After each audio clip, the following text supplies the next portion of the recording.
Dear Father, we thank you for blessings. Thank you for all that you have blessed us with, and especially this week, in these meetings, this fellowship. I thank you for this time.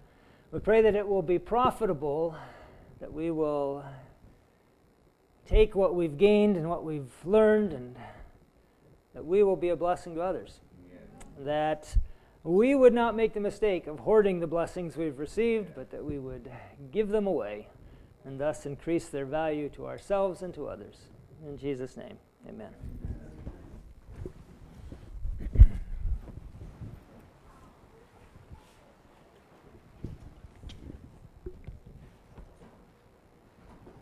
One for two.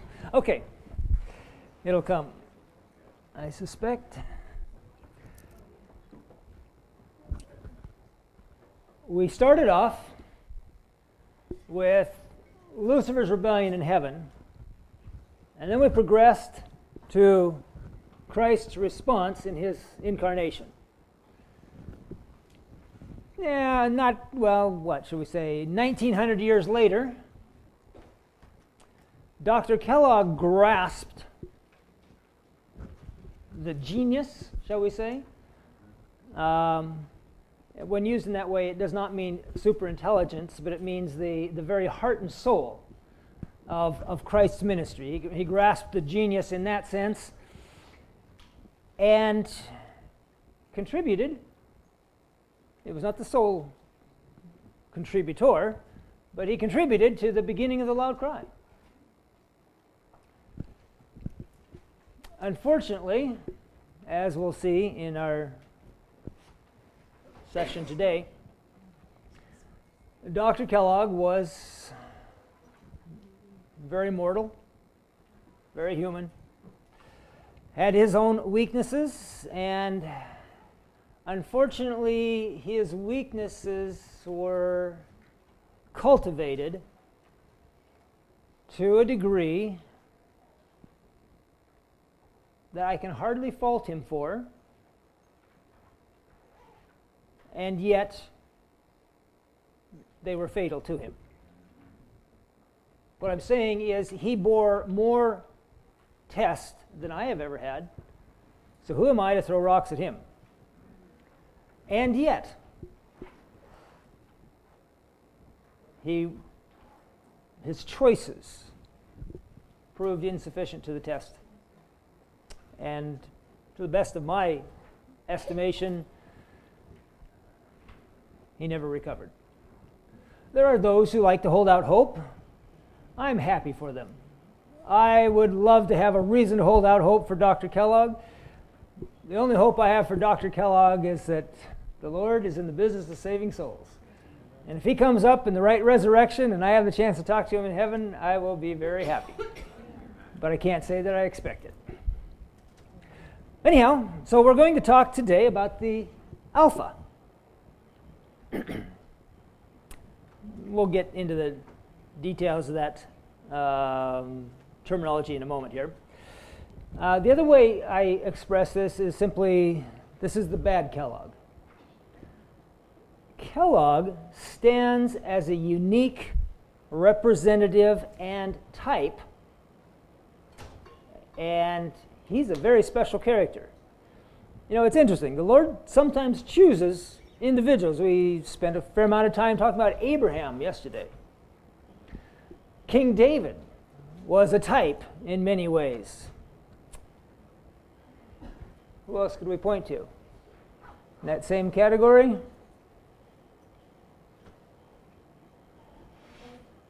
Who? Joseph, yeah. Maybe a lesser degree, but yeah, that would work. You know, there's not a whole lot of them, though. Actually, I hadn't really developed this thought before, but there's not a whole lot that are used as representing whole categories of experience and standing before God. I suggest that Dr. Kellogg is one of those. So let's go on. So in the Alpha, in the bad Kellogg stage, the core thought was anything but God. That's important to understand that, and so we'll hope to do that. Again, I'm going to have to go quickly because I have a lot of information. Dr. Kellogg had a hard row to hoe. I speak to every member of the church. In Christ's name, guard your thoughts, control your feelings. Let your speech be such that heaven can approve. No longer be so sadly deceived as to think you are doing God's work and God's will and persecuting your brethren with your tongue, with your strong prejudice and jealousies. Why do you delight in making your wicked speeches and indulging your wicked feelings against Dr. Kellogg? Has he not sufficient burdens to carry? Would you crush him to the earth with your suspicions prompted of Satan? Would you feel great pleasure in seeing the Health Institute go down? Is that what you desire? Now notice the date on that. 1882. Dr. Kellogg wasn't converted, reconverted, whatever, for another 6 years. Okay? By this time, he'd been the medical director of the sanitarium for 6 years already. He started in 1876, so now he's been in there for 6 years. Kellogg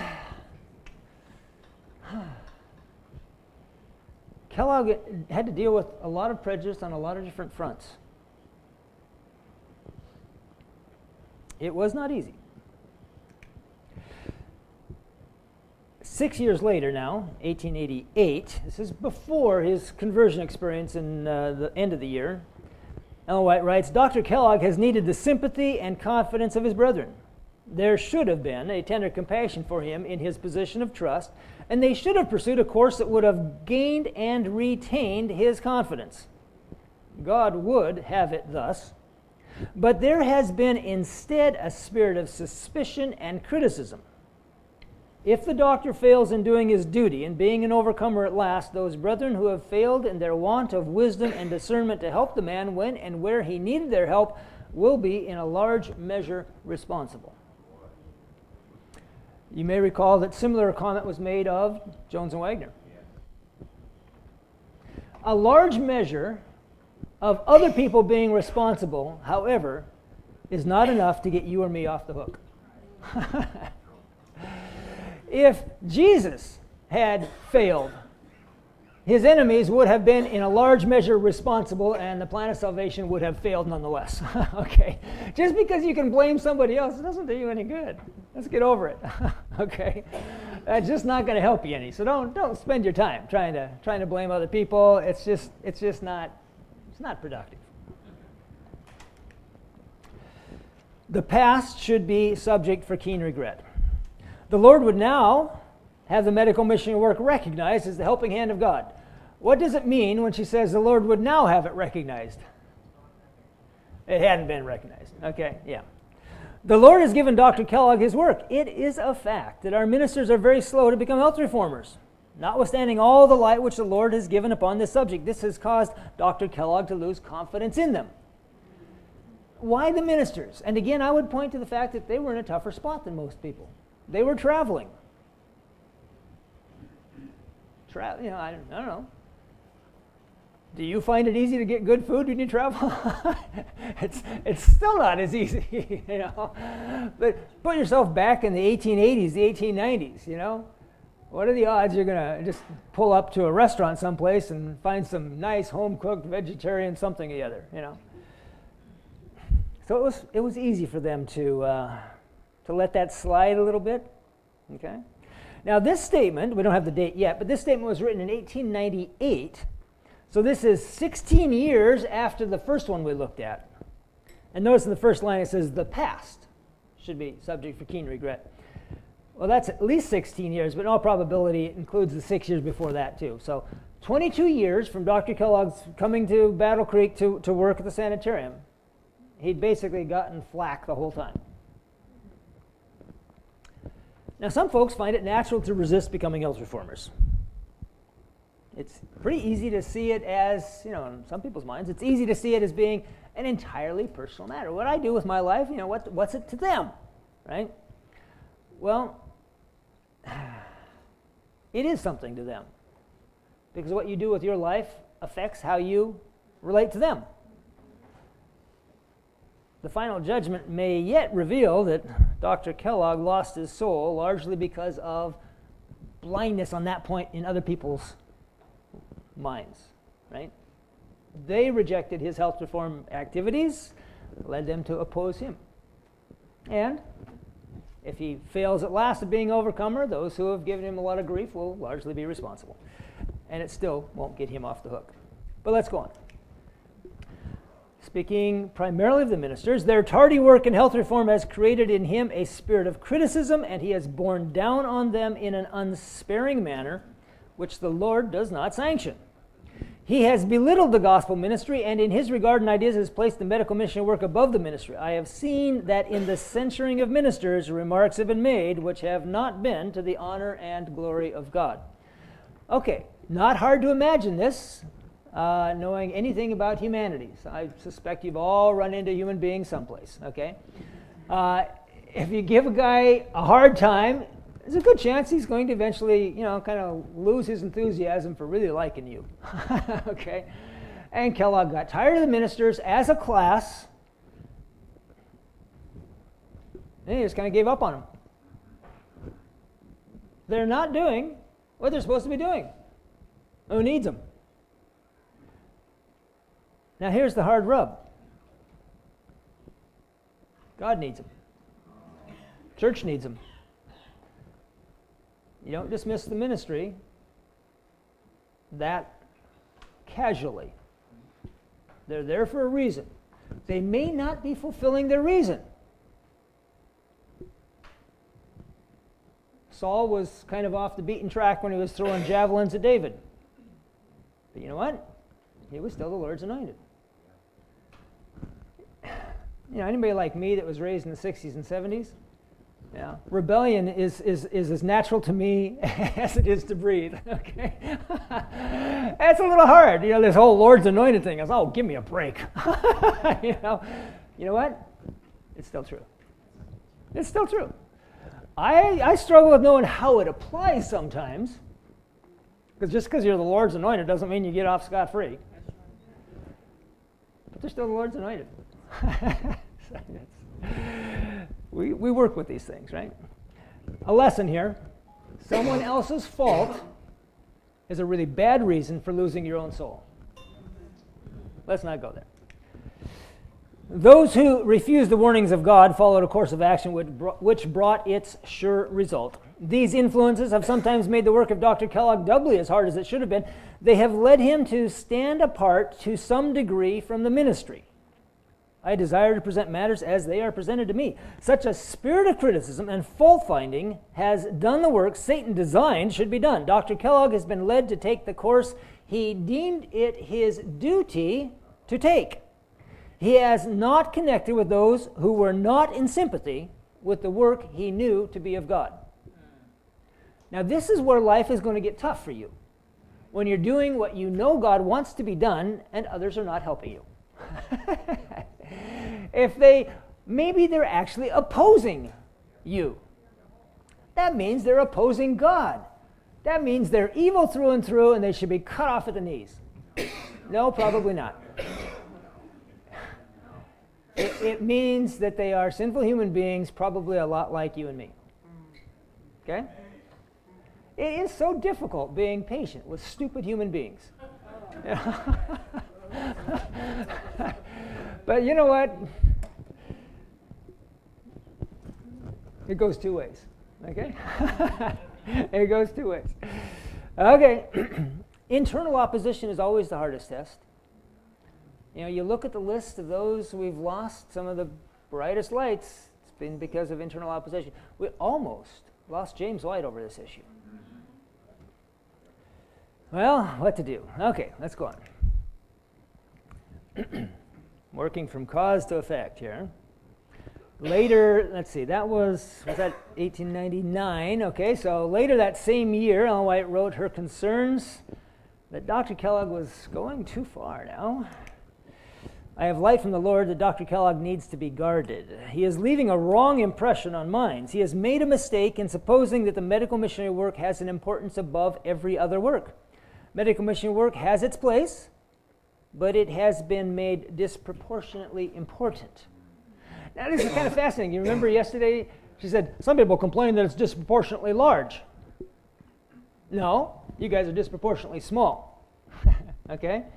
But here, she says, no, now it's being made disproportionately important. It could be larger, the Don't stop doing good things, but understand the relationship. It's the salvation of souls that's the primary thing. Had Dr. Kellogg's brethren stood with him in the first of his experience in connection with health reform, the present condition of things would not now exist. We reap that which we sow. 20-some years before, if some of the ministers had just been a little more compassionate, a little more on the ball with their health reform, perhaps, so that Dr. Kellogg would respect them. Some different people think in different ways, but there's a certain segment of the population that if they don't have reason to respect you, they just won't listen to you. Okay? I hate to say it, but I'm pretty much that way, If you have not won my respect, I don't pay a lot of attention to what you say, probably.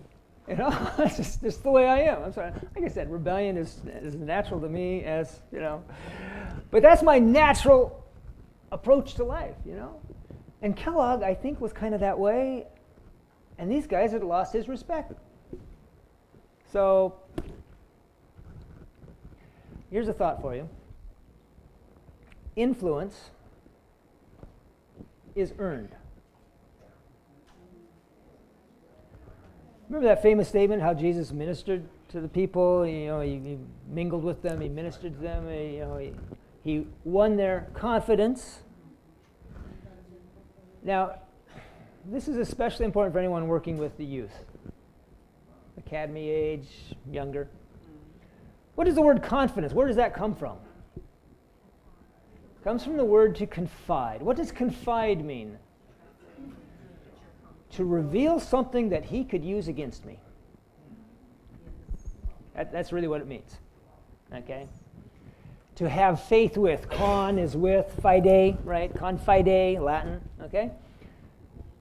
To have faith with, to show faith in. I admit my weakness. And this guy could, hey, you know what Dave did? No, that would not be helpful, okay?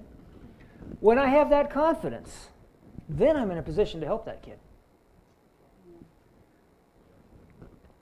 If I haven't gained the confidence, don't expect them to listen to you. Why should they? It's not a real reason yet.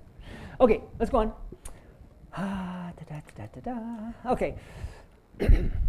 Although there may be unworthy ones connected with the ministry, yet no one can ignore the ministry without ignoring Christ. Dr. Kellogg, something is the matter. Now remember, she's in Australia. He's in Battle Creek, right? Something is the matter. You are represented to me as being in danger of standing apart from our people, feeling that you are a complete whole. But if you bind yourself up with yourself, you will make a confederacy that will be broken to pieces. For no confederacy can stand but that which God has framed. Those who are receiving an education hear insinuations from time to time which demerit the church and the ministries. She's talking about in his nurses training program, right? And I don't know what year this is, 96, I think that one is. I can't quite read it. We'll see it. Next slide. This may already be into his American Medical Missionary College, which was a physician training program. But she's saying, in your teaching, from time to time, you are demeriting the church and the ministry. Why? Because they're not health reformers. Come on. We're teaching the obvious, intelligent, sensible understanding of how to remain healthy, and these nitwits are not doing it. So how smart are they? It's really easy to make people look dumb when, in fact, they are dumb. Okay? It's just a weakness that we've got going with us, okay? You have to zip your lips sometimes. They may be dumb. It's not going to help for you to tell people that they're dumb. Do not, I beg of you, instill into the minds of the students ideas that will cause them to lose confidence in God's appointed ministers. But this you are most certainly doing, whether you are aware, whether you are aware of it or not. I'm sure that's not supposed to be a thou. I don't know what happened there. The work done for those who come to you for instruction is not complete unless they are educated to work in connection with the church. and it was 1898. So yes, that would have included the medical training. Okay, well, time went on. By 1900, Ellen White would write to the General Conference president, "Seek to save Dr. Kellogg from himself. He is not heeding the counsel he should heed." He was tired of Ellen White's counsel to maintain ties with the ministers. They were still opposing him. They were still just as much of a pain in the neck as ever. Now it had been 24 years and counting. Dr. Kellogg was beginning to drift. Like Lucifer before him, he was deciding that he was wise enough to choose his own path. God forbid that the purposes Dr. Kellogg has in mind should be carried out. Our work is not to be a divided work. It's getting tired of the ministers. Let's just do our thing with the doctors. As a reminder, just to recognize again how important that issue is. When the gospel ministers and the medical mission workers are not united, there's placed on our churches the worst evil that can be placed there. So this was a serious issue. Our work is not to be divided. Well, still in 1900, opposition to Kellogg's work continued year after year. It gave the devil opportunity to tempt him to impatience and pride. Bear in mind, Dr. Kellogg was hands down the most educated Adventist in the world. It's like nobody else was in the same category. Okay? And it made it easy for him, most of the ministers, they were farm kids. It's not a bad thing for a minister to come from, by the way. But once you start getting, a little puffed up in your mind about your education, these guys don't have it.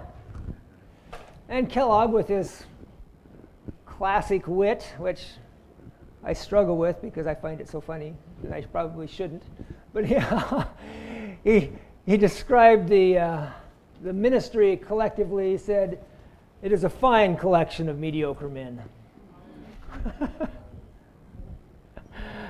Well, the Lord has sent you warnings, but you have not heeded them. The deceptive power of the enemy has led you to leave God's banner trailing in the dust. Well, Dr. Kellogg has committed himself as working undenominationally in a work which has taken the money from a people who are decidedly a denominational people. He found it so hard to work with the church, he putting much less effort into the whole evangelistic side of things. He spent more time and money helping people. By this time, he was going great guns down in Chicago down there. And he was helping people. Now, it makes you feel good to help people. Do you know that? It does, okay? Even to some degree if you have, if you're mixed up and you got bad motives, probably. Kellogg liked to help people. He was a generous guy. Ellen White describes him as how, she says that one can be generous in his personality, and yet Kellogg was sucking in all the money of the church and being extremely selfish in regard to everything else. Okay? He was generous. He loved to set up generous programs. But he was being extremely greedy when it came to the available funding of the church. Well, anyhow,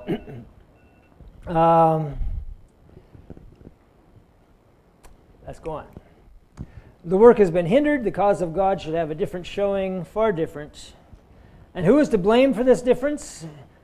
You, Dr. Kellogg, give heed to men not of our faith. You delight to show what you have done, and by a free use of money that was not yours to handle in a way that God has not appointed. Dr. Kellogg, by this time, was widely recognized in the world, both for his medical skill and also for his philanthropic endeavors. He, in the work in Chicago, he somewhat patterned after the work being done by a Dr. DuCont in New York, who was a famous guy, and Kellogg was following the same techniques, and there was some good coming out of it. But it was extremely expensive. It was burning up an awful lot of money. Well, she wrote that in 1899, 1900, something like that, I think it was. nothing much changed in the next couple of years, and so finally the Lord said, no, time to shake this thing up a bit. And on February 18, 1902, the sanitarium burnt to the ground. Now this was actually a good thing in many ways, and it gave Dr. Kellogg a wonderful opportunity, which he unfortunately completely neglected. The opportunity, which he had had plenty of counsel about, but not many others knew of, was that now was a chance to take the funds and the expertise and whatever else that you have left after the sanitarium is burnt down and build about 5 or 10 little sanitariums scattered around the country. There was all sorts of counsel that had been given to Kellogg along those lines. He knew it. But it's quite interesting that Ellen White had been almost secretive. Almost secretive. She wasn't telling a lot of other people. She herself even mentions that when Dr. Kellogg sat down with the General Conference Committee to make plans for the rebuilding of the sanitarium, they remembered that she had encouraged them to cooperate with him in every way they could. Listen, you're ministers. You got to learn to work with this guy. They remembered that part. She says that they were not familiar with the counsels that had come to Dr. Kellogg that the sanitarium was already much too large. What's interesting to me is that included her own son. Willie White was on that committee. And they all listened to Dr. Kellogg. Now, he didn't give them a completely straightforward depiction of events and things. He kind of, slanted his presentation to make it look better. But they all voted for it, trying to harmonize with Dr. Kellogg and not realizing by this time they were being played. And it was only afterwards that Ellen White said, this is not what should have happened. There is an interesting element in the Lord's dealing with apostasy, which I personally struggle with, but I've seen it in too many different situations now to dismiss it. I'll just say that for myself, I don't think I have the handle on this yet. But that element is that the rank and file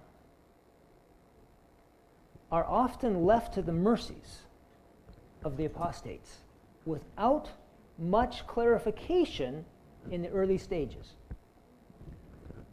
Ellen White says that Lucifer had to manifest his evil character, and she says this was allowed to happen before anything was done to help the other angels.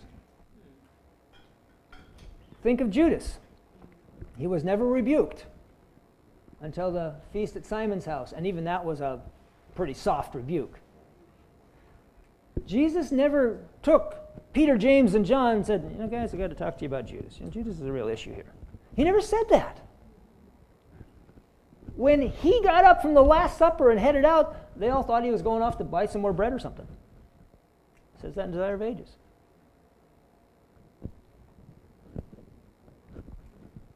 I'm not quite sure what to make out of this. Same thing happened with Kellogg.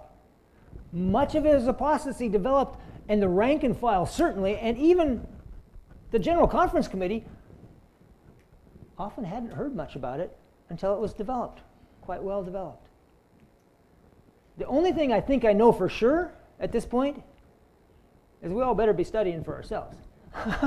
That's the one thing I think I can take home out of that situation. I don't quite understand it. I'm wrestling with that one. It just kind of hit me as I'm working through this book I'm writing, and it just kind of slapped me in the face. I said, wow, what do I do with this? Because it's consistent now. It's consistent in each of these rebellions. Well, anyhow, General Conference Committee didn't understand the situation. Dr. Kellogg was not interested in a bunch of little scattered sanitariums because, and this is my interpretation, I don't have a thus saith the Lord on this one, but I think it's patently obvious, By this time, Dr. Kellogg was very big on control. And you know what? Being in charge of one sanitarium is a lot easier than trying to be in charge of 10. Okay? So he wasn't interested in scattering out. That was exactly why it needed to be scattered out. Okay? It's so that different people would be tasked, they would develop, and different skills and abilities. I mean, Kellogg was he was the man when it came to the medical work, but you know, Kellogg had his own weaknesses too. And other people would have developed strengths that he did not have. Small is better. You know, almost, you know, there's a level. You don't want to get smaller than small, but you know, whatever. But small is a good thing. Okay. Okay. Well, anyhow, nonetheless, Dr. Kellogg chose to rebuild in Battle Creek. He, like I say, he was kind of sly about it. He scaled everything down in his plans. He said, well, we're not going to have as many hospital rooms or as many rooms in the patient rooms in the sanitarium. They were all, however, bigger and fancier. And he didn't specify a lot of things on the materials list when he talked to the brethren to get their consent, and all of a sudden they start seeing very expensive components coming into this building. You know, some pretty fancy marbles coming in, you know, some fancy hardwoods coming in, really, really nice carpets coming in. You know, Kellogg wanted the biggest, the best, and the greatest. Now, the big problem with that was it was going to cost money.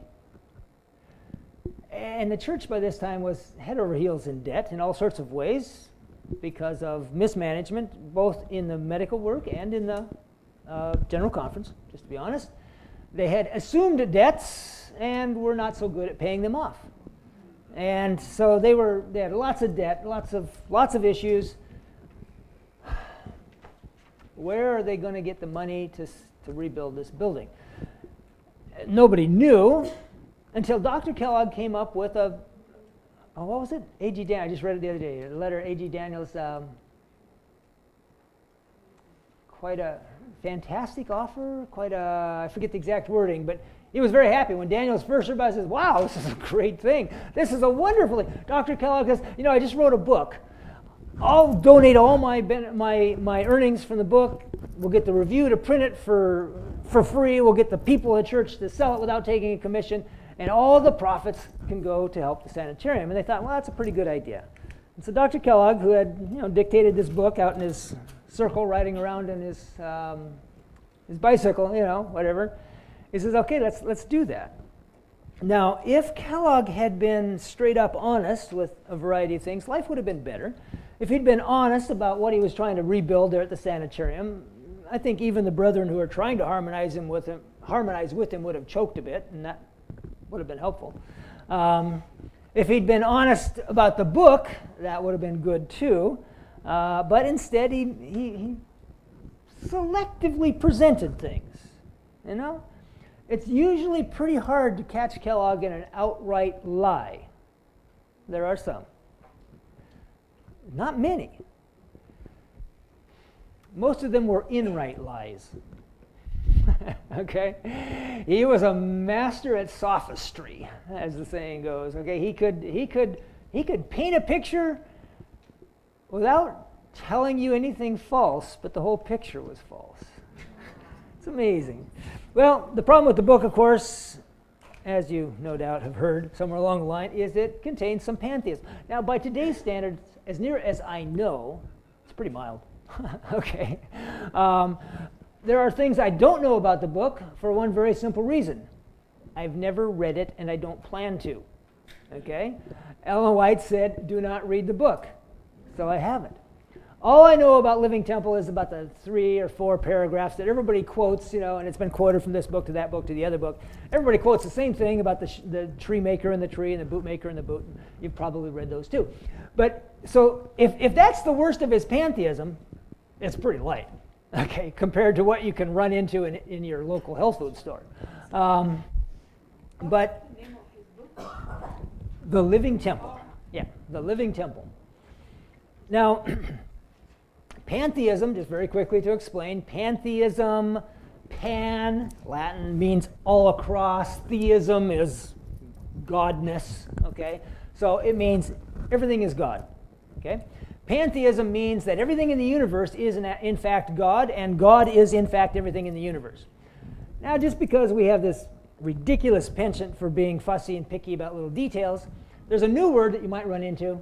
That's panentheism. It has an extra en, panentheism.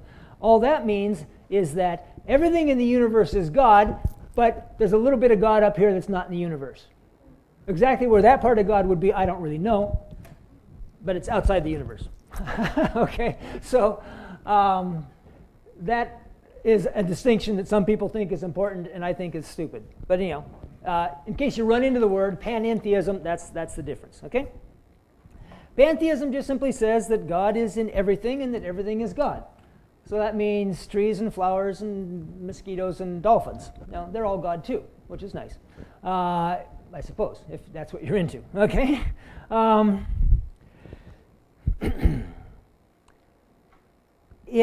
Pantheism has a variety of problems. Perhaps the single biggest one is if everything is God, that means I'm God. Or at least, at the very least, I have some spark of divinity within. Which means, who actually stands in any position to tell me what to do? I'm God, right? You can try and tell God what to do? Not going to work. So, part of the issue, and this was classic Kellogg sophistry, right? The title, Living Temple, is from a Bible verse. Know ye not that your body is the temple of God? He says, this is the living temple. God dwells within you. But Kellogg had it that God dwelt within everyone. Saint, sinner, no difference. Now you're getting into some really dicey stuff there, Can you explain how, Christ in you, the hope of glory, can you explain how Christ dwells in you? I really can't. He does. The Bible says he does. I believe it.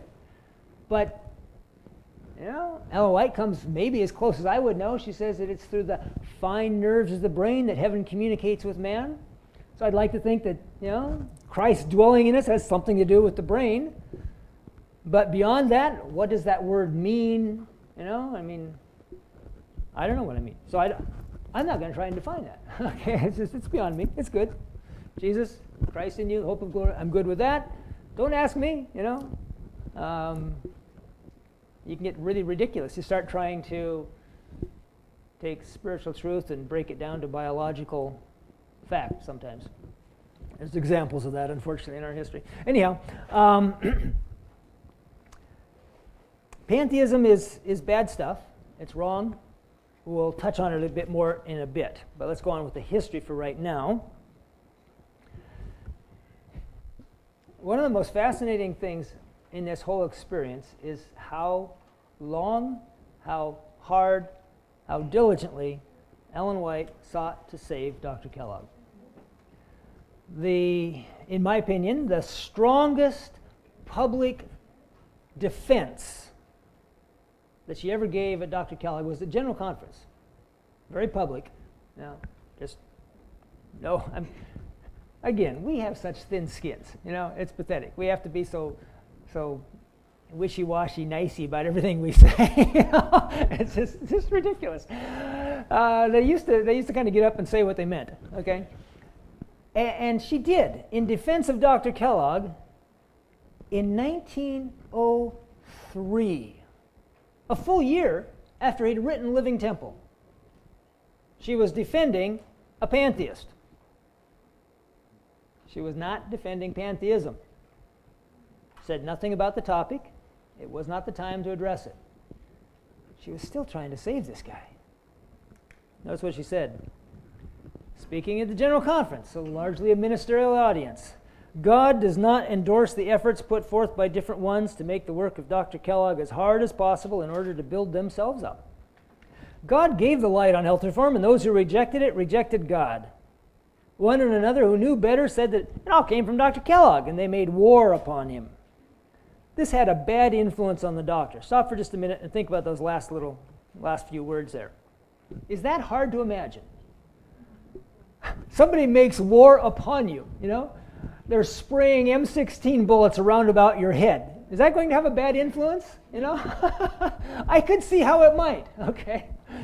This had a bad influence on the doctor. He put on the coat of irritation and retaliation. Interesting little figure of speech right there.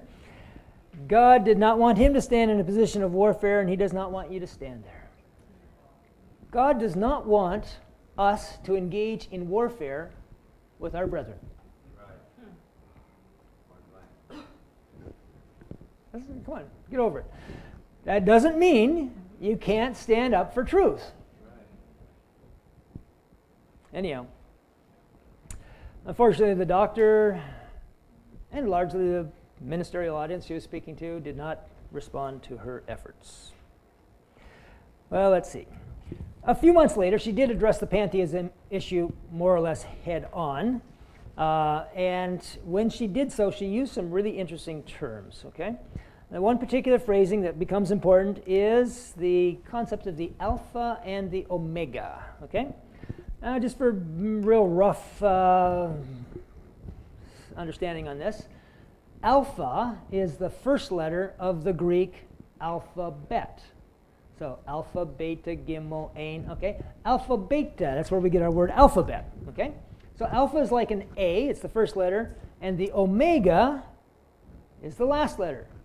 So that would be a Z or possibly a Z, okay?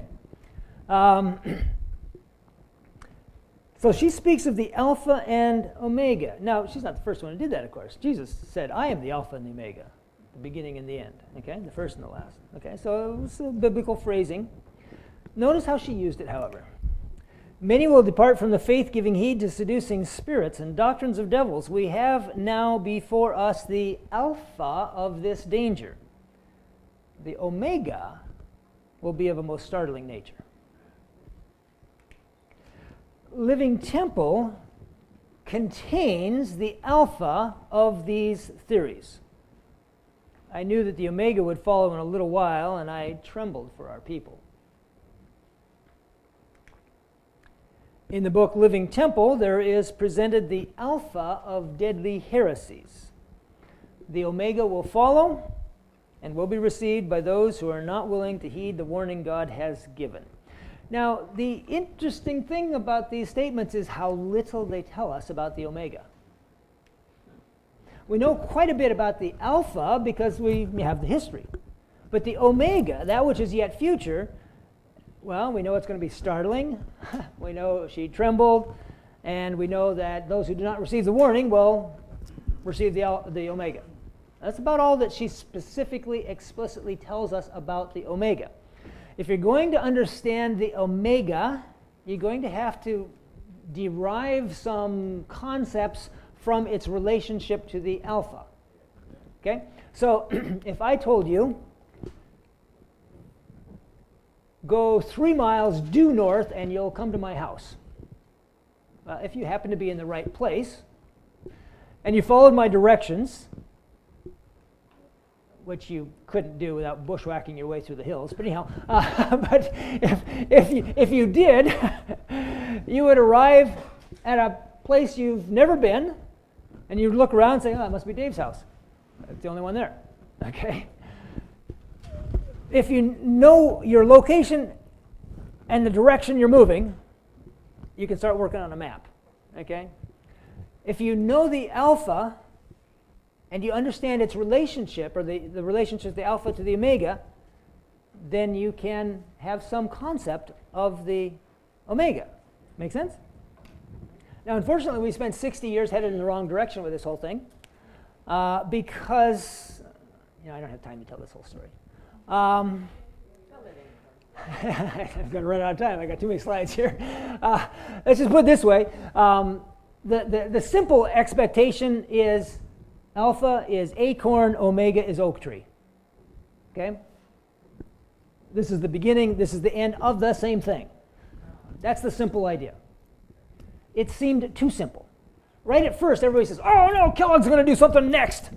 And they kept an eye on Kellogg, but he got disfellowshipped in 1907, and he had less and less contact with the church as time went on, and doesn't seem to be him so much. So then we have to go looking. What's the omega? And people were looking for pantheism and things like that, and it really wasn't an issue during those years. Sometime I think in the 1920s, give or take, somebody came up with a new approach. They said, well, let's think about this just a minute here. This is the alpha, and the omega is way over there. Maybe the omega is the opposite of the alpha. And there were about 12 different ideas that came up of people suggesting, there's an apostasy going on. This is the opposite of that. This has got to be the omega. In most of those cases, I can concur with their concern. There are apostasies that come up now and then. Okay, there are issues and problems. But it's really difficult to deal with anything as an opposite. You may not think that, If I said, what's the opposite of salt? Some people would say sugar, and other people would say pepper. Okay. If I said, what's the opposite of a cat? You might say dog, but in reality, the opposite of a cat is a giraffe, because cats are little tiny short critters and giraffes are really tall. Okay? So trying to reason with an opposite frame of logic, not really helpful, okay? It wasn't until the 1980s, actually, when any of you remember the Laserdisc concordance to the writings of Ellen G. White? Got one hand, got two hands, okay. When that crazy thing came out, was the first time you could actually kind of semi-search the spirit of prophecy. Oh man, it was time-consuming, but it was sure fun, okay? It was like a Strong's concordance for the spirit of prophecy. You couldn't sit down and read Desire of Ages at all, it just wasn't there. But you could go through word by word, and there's 3 words on this side and 3 words on that side. Say, oh, okay, let's take that one, and then we'll go that one, and we could, you could rebuild the whole thing, just like you could rebuild the Bible with a Strong's concordance, but it's not a quick way of dealing with things. But you could find every instance of a given word. And when that was done, all the phrases that Ellen White used with this issue, train of heresies and the alpha and the omega, none of them had any hint towards opposite. So actually in 1988, I wrote an article in which I said, the omega is coming and it's going to be spiritualism and pantheism.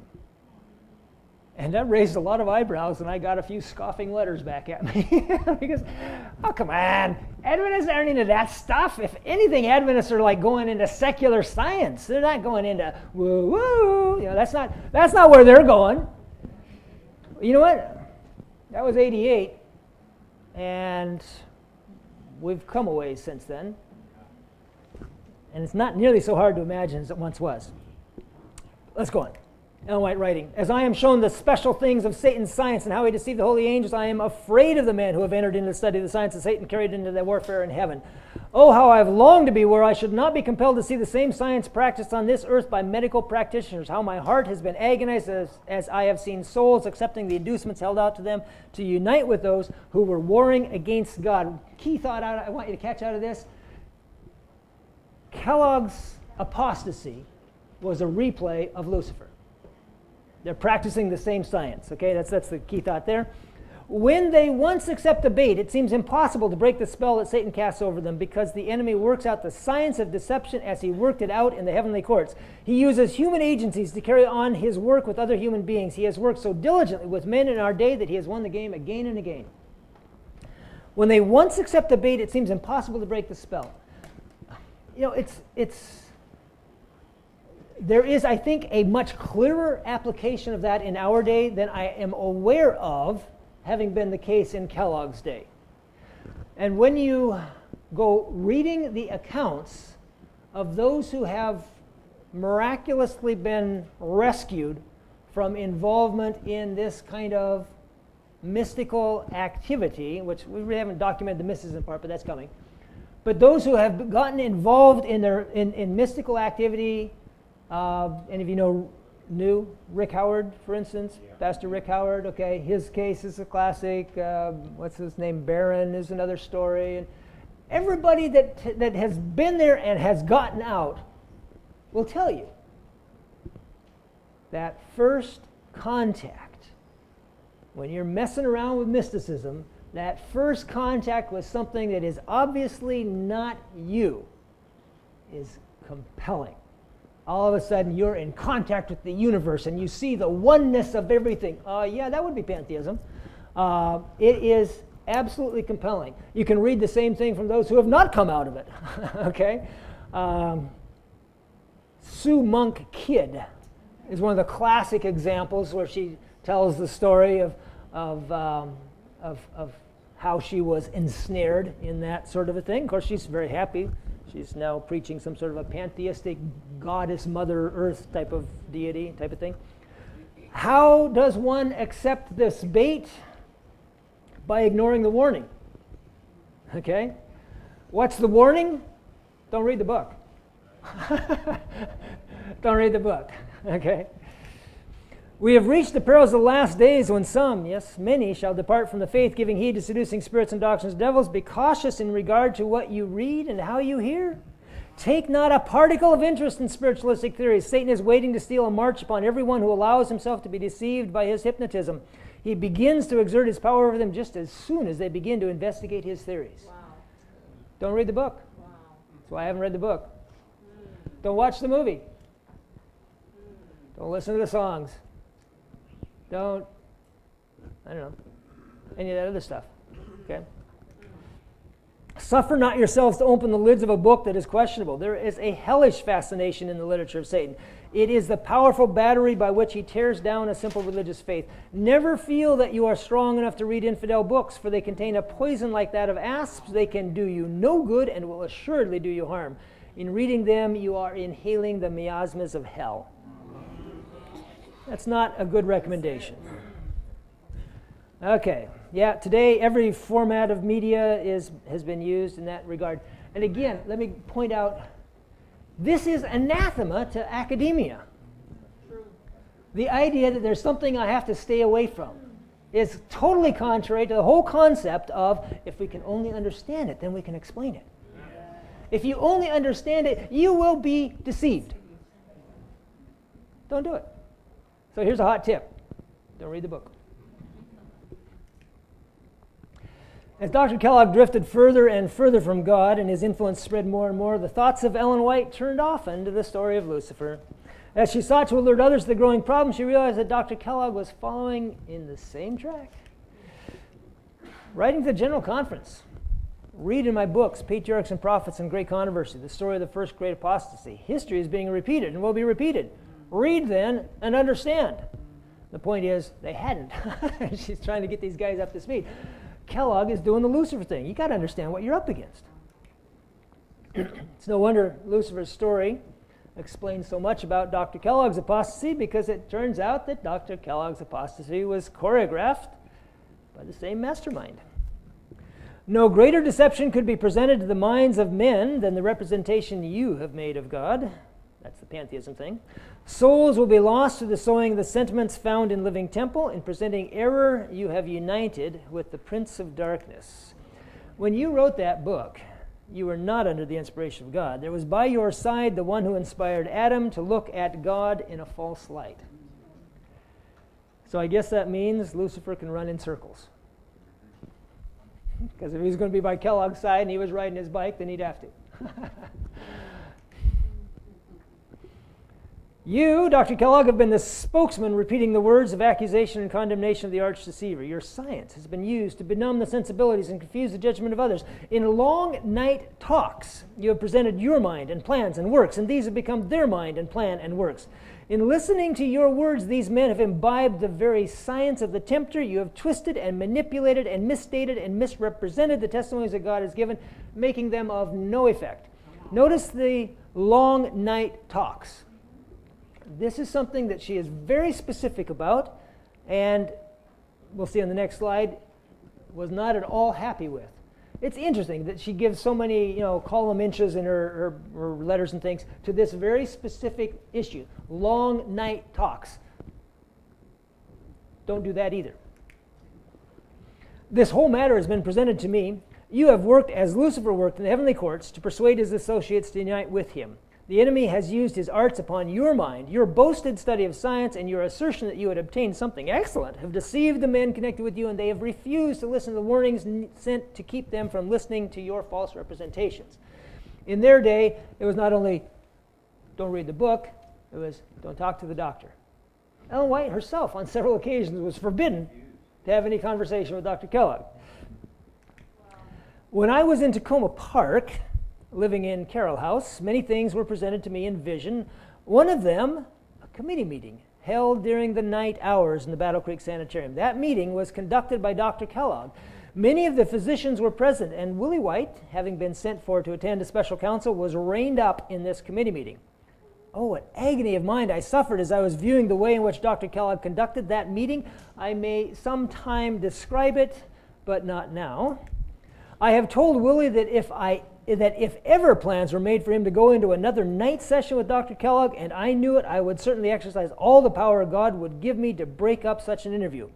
Evil angels were there, and if the physicians present had had their true senses about them, they would have understood the spirit and influence of the actions of Dr. Kellogg and of the words spoken by him on that occasion. She never did get around to describing that, but Willie did. This is no fault finding on Willie, but to him it was just another meeting. It happened to go really late at night. He didn't register any particular, he wasn't happy with the meeting. Kellogg was being, kind of a jerk. But it went till 2 in the morning, I think, or something like that. He didn't, in his letter, he didn't register that he had been on the brink of danger the way it was presented to his mother. So I take from that long night talks may appear as innocent as a book. Don't read the book. Don't do the long night talk.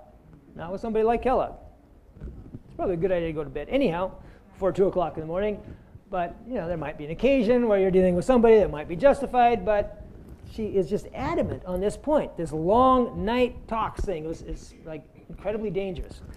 It must, your brain's tired, it's more suggestible or susceptible or something. I don't know. I don't have to understand everything. I just have to not read the book. It would have been better for Dr. Kellogg if he had never been born, if he continues to build himself up in his own magical arts of mind and influencing other minds. What chapters of experience will be opened before the universe of heaven? The light will reveal every phase of his companionship with satanic agencies. Now, some of that's interesting. I do not know every phase of Kellogg's companionship with satanic agencies. Was he involved in classic mysticism? I don't have the evidence. Sounds like it, though. Kind of sounds like it. Ellen White doesn't describe anything that I can, at least I haven't found it so far. Anyhow, I know the seducing power of Dr. Kellogg's advisor, and I have no other name to give it but the seductive influence of satanic agencies. Dr. Kellogg has dealt in this influence to a greater or less degree. He has not changed except to be more secretive. I have not one ray of hope regarding him unless he understands that through satanic agencies he is striving for power over human minds. This has been shown me. This is the hypnotic thing. Dr. Kellogg is linked up with the great deceiver. He has not realized what he was doing any more than the angels who fell realized what they were doing. But he has tempted Satan to tempt him. He has studied hypnotism and spiritualism for the purpose of bringing minds to endorse sentiments that mean a denial of the faith once delivered to the saints. He has not entered upon this work all at once, but by degrees. He has ensnared his own mind and capabilities. He would now resort to any device rather than to humble his heart before God and to acknowledge his wrong. I have seen Dr. Kellogg exerting a hypnotic influence upon persons, and at such times the arch deceiver was his helper. Those who sustain him are guilty with him. This blindness of understanding is a strange thing in our ranks. Dr. Kellogg places himself in the position of one who is abused because he cannot carry everything with him. He doesn't get everything he wants, right? But he is still at work with all subtlety. I have warned our people, for they do not understand his underhand secretive working, and he works with such ingenuity to obtain sympathy that to many his words seem genuine. You know what? There are times when I've had to say to myself, don't read the letter. Man, you read Kellogg's letters. I'm not saying you should, but I've read some of them. Oh, poor Dr. Kellogg, he's getting picked on all the time. You know, he could present things, you know, and only when you read everybody else's letters do you start to see, well, this guy's lying. This guy is just plain lying, man. Going on. Mysticism. Another specific element is the matter of mysticism. Look at it for just a moment. We need not the mysticism that is in Living Temple. Those who entertain these sophistries will soon find themselves in a position where the enemy can talk with them and lead them away from God. Okay, well, one more here.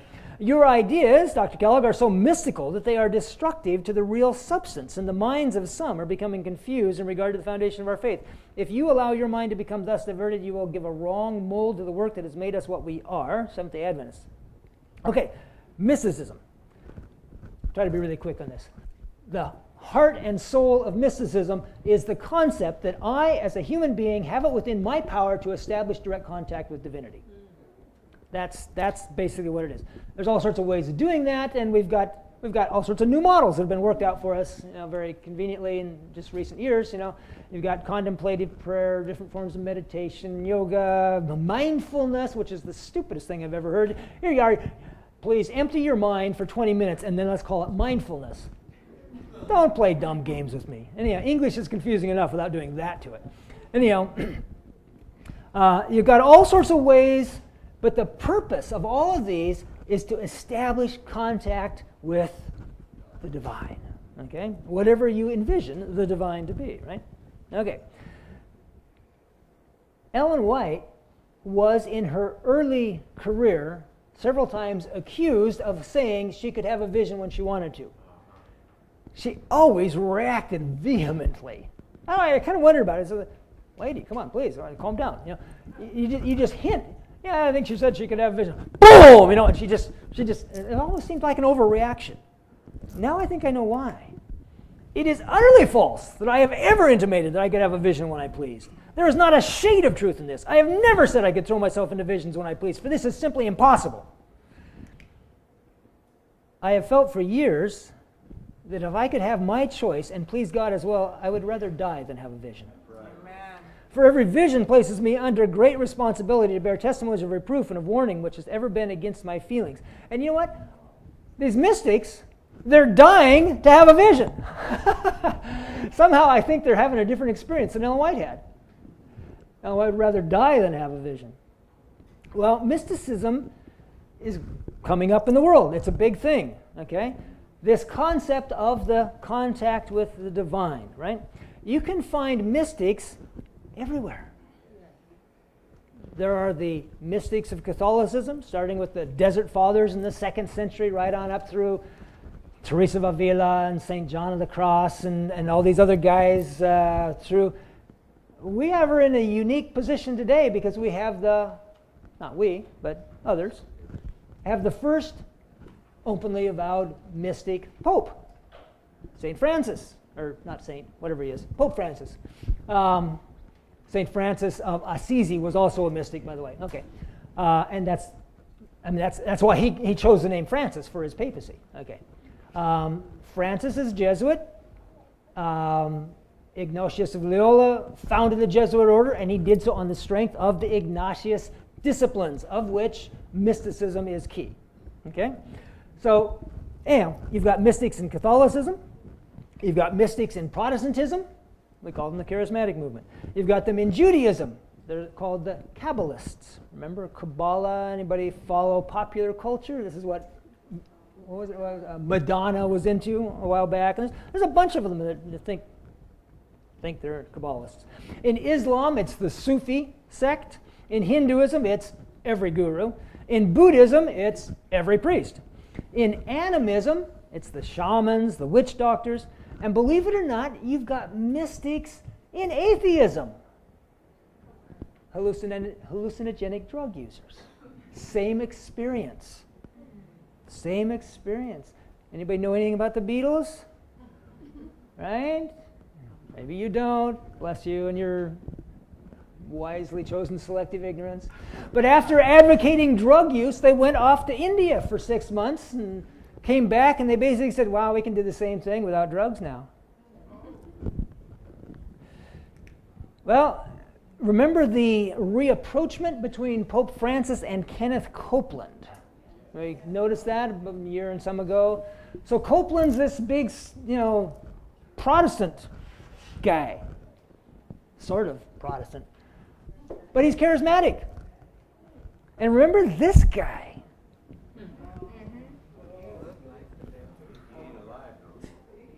He's not alive anymore. Man, I tell you, I'm not one to want to openly spread unfounded and uncheckable conspiracy theories. But if I were going to make a nomination for checking out whether this guy was really human or whether he was an imposter from the demonic world, Tony, buddy, he would be on top on my list. He comes along, he does a completely demonic work, and then he conveniently dies in a motorcycle accident. Really? I don't know. I ain't saying. I'm just saying I'll ask Jesus about it someday. But this whole thing was on the basis that we're all mystics. We're all talking to the same God. Who cares about the details? It's working. Now the guy in white there is the Pope. To your left is Copeland. Left of the Pope is Copeland. Far right is Tony Palmer. I don't really know who the rest of these guys are, or ladies, people, whoever they are, but they're all American, charismatic, quote-unquote, Protestants / former Protestants, because Tony Palmer got up and said, hey, the protest is over. How can there be a Protestant? Thank you. But it goes further than that. So I'm not sure. Let's see. I'm guessing this gentleman back here is probably Orthodox. And this has to be like Hare Krishna or something with the orange robe. And these guys with the turban-y things are some brand of Muslim, I suspect. I suppose this guy is Confucian. Maybe it's a woman, I don't really know. But anyhow, this would be Hindu. I don't know about these folks. I'm not sure what the purple robe is. I don't know who these people are. There's only one guy in that whole picture that I kind of can resonate with. That's the guy in the back left. It's like, how do I get out of here?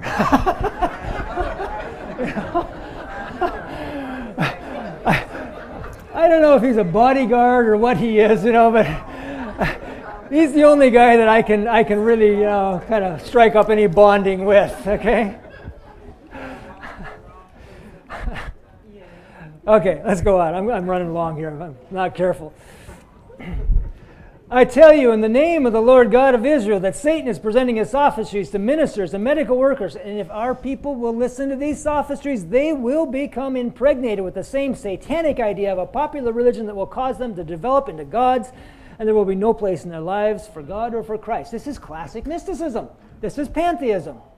We don't call it pantheism anymore, except in scholarly circles. It's just, I'm spiritual. Or some equally inane thing. Okay, going on.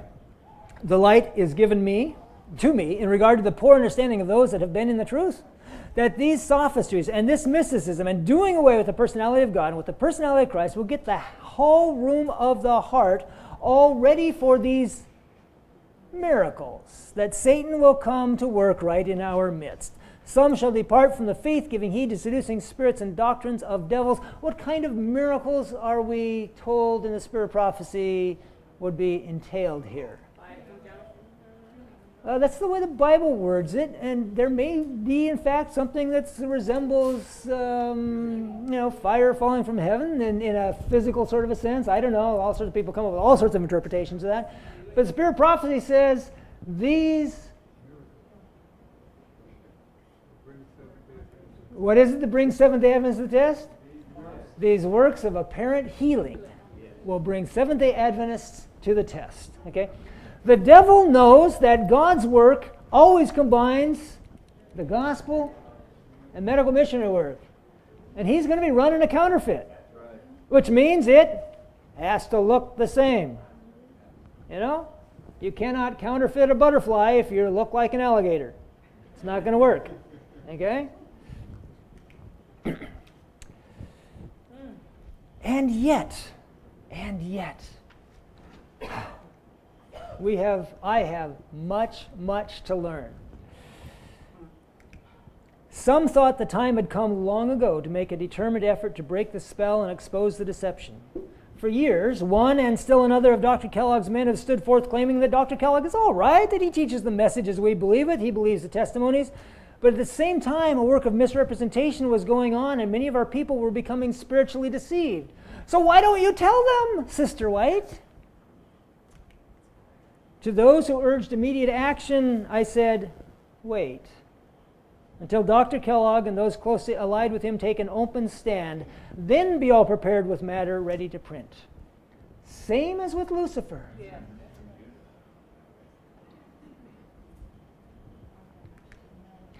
I was shown that our brethren must make no move until Dr. Kellogg and his associates had taken a decided position to repudiate the testimonies.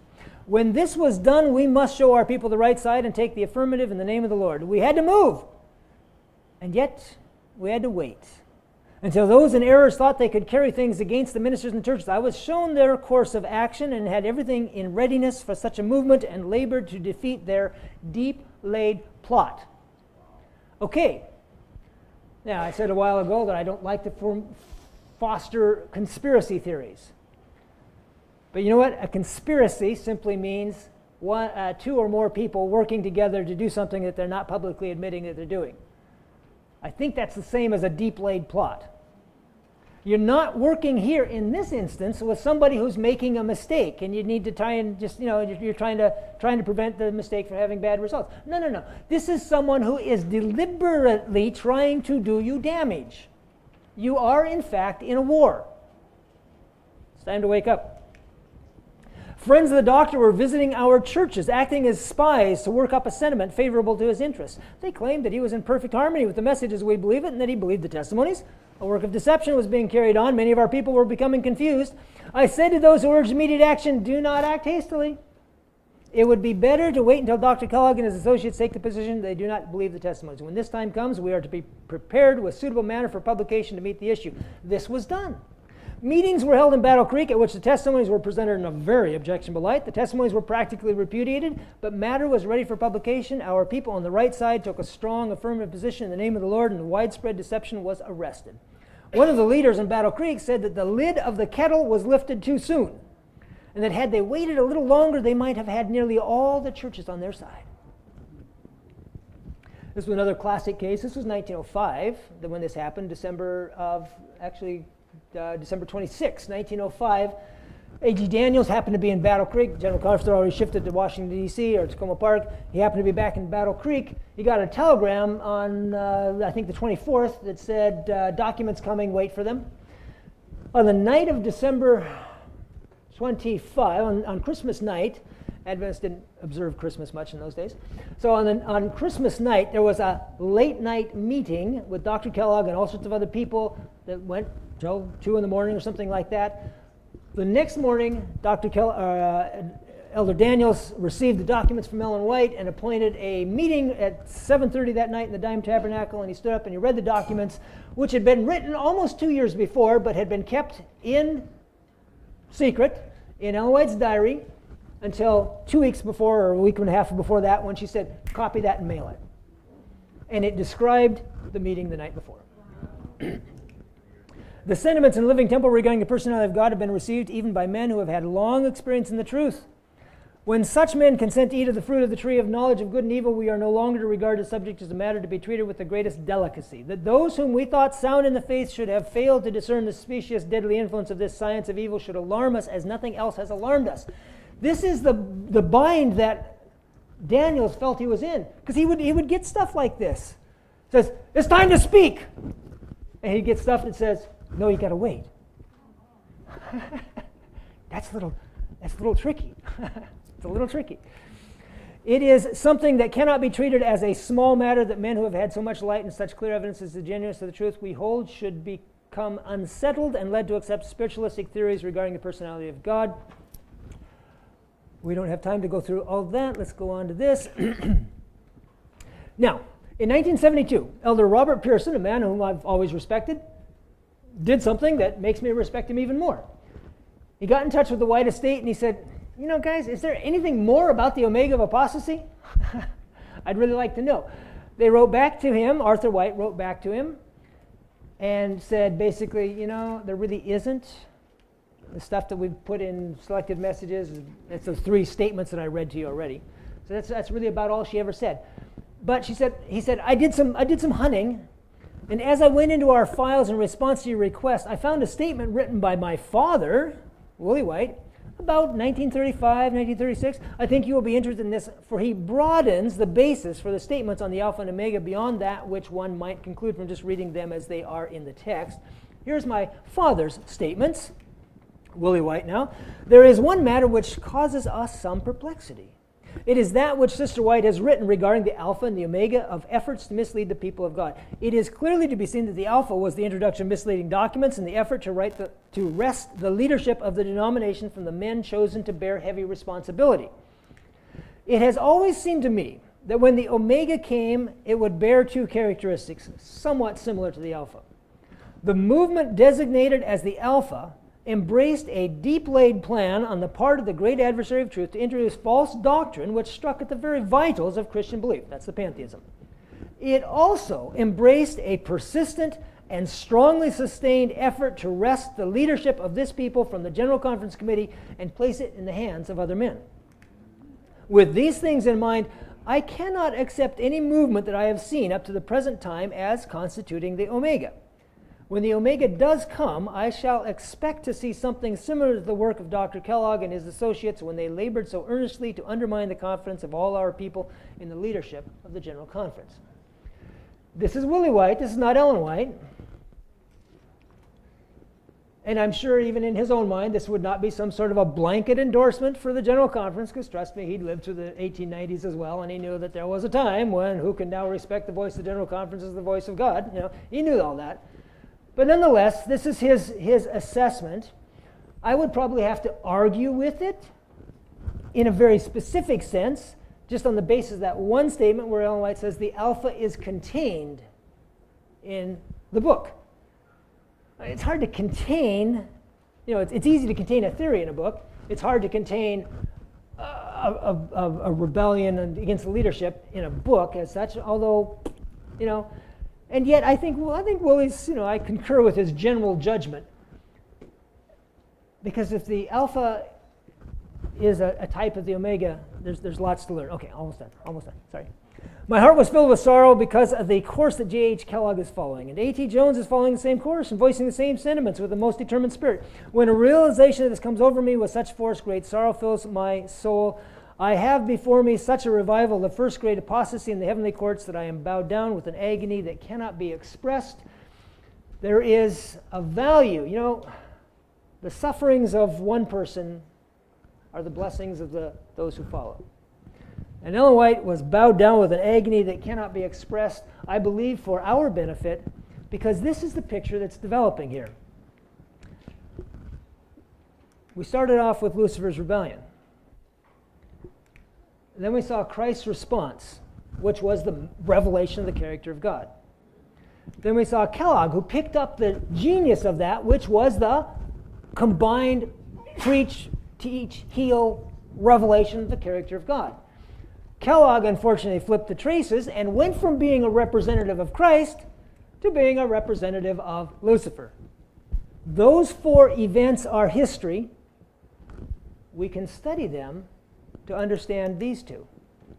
And that's what we'll try to cover tomorrow. Let's kneel for prayer.